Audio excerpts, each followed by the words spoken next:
আসসালামু আলাইকুম সবাইকে। দিনাজপুর বোর্ডের পদার্থবিজ্ঞানের সমাধান শেয়ার করব আজকের ভিডিওতে। তাই দিনাজপুর বোর্ডের শিক্ষার্থীদেরকে বলবো আপনারা অবশ্যই আমাদের চ্যানেলটি সাবস্ক্রাইব করে রাখবেন, কারণ আপনাদের বোর্ড নিয়ে শুধুমাত্র ইউটিউবে আমরাই কাজ করি, আমরাই আপনাদের সলিউশনগুলো সবার আগে আপলোড করে থাকি।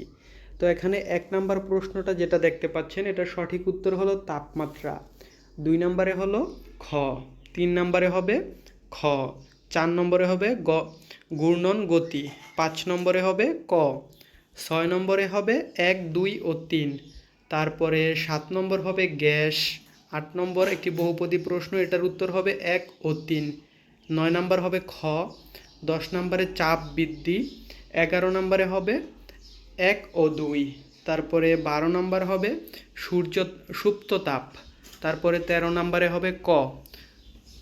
তারপরে আমরা যদি অপর পৃষ্ঠায় চলে যাই, এখানে 14 নম্বরে একটি উদ্দীপক দেওয়া আছে এবং এটার সঠিক উত্তর হবে খ। 15 নম্বরের সঠিক উত্তর হবে 8 সেকেন্ড।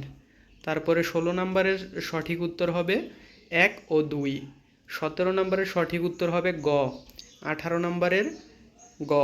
তারপরে আমরা যদি 19 নাম্বারটা দেখি রেটিনা, 20 নাম্বারটা খ, 21 নাম্বারটা গ, 22 নাম্বার ক, 23 নম্বর হলো ইলেকট্রন, 24 নাম্বার হবে খ, 25 নাম্বার হবে সমানুপাতিক।